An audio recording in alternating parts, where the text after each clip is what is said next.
Hey band, choir, and orchestra directors, if your goal for next year is to help your ensemble fix up their intonation, you've landed in the right place. This is the final installment in our Intonation 101 series.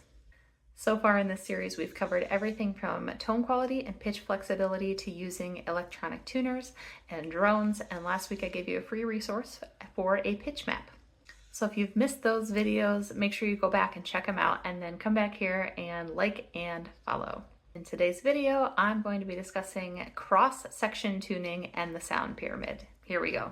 So at this point, hopefully your student is reliably tuning by ear among their own section or voice. And this is where we begin to cross-tune among sections. Now this looks a little bit different from band than it would for orchestra or choir.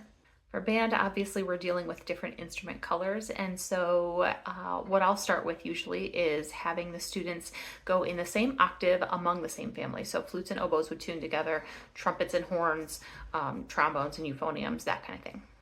This way they can start to learn how that sounds. Even when there's a different instrument color, they can still tune with those cross sections.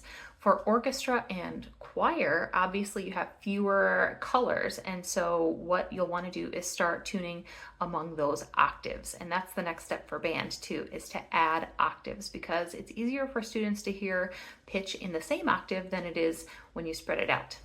A great exercise for this is to have students tune from the bottom up. So your lowest singers or players will start, and then they kind of breathe as they need to, and you add in higher and higher voices. Students can be adjusting and listening throughout this process. Now this is where the sound pyramid comes in. We all know about the sound pyramid and how the lower voices should be the loudest and so on going up. And this may be something that you've already addressed in terms of balance in your classroom, and that is awesome. But students may not know that if your sound pyramid is out of whack, then your intonation can sound wonky. Even though everyone might be on pitch, it's going to sound weird because that balance is wrong.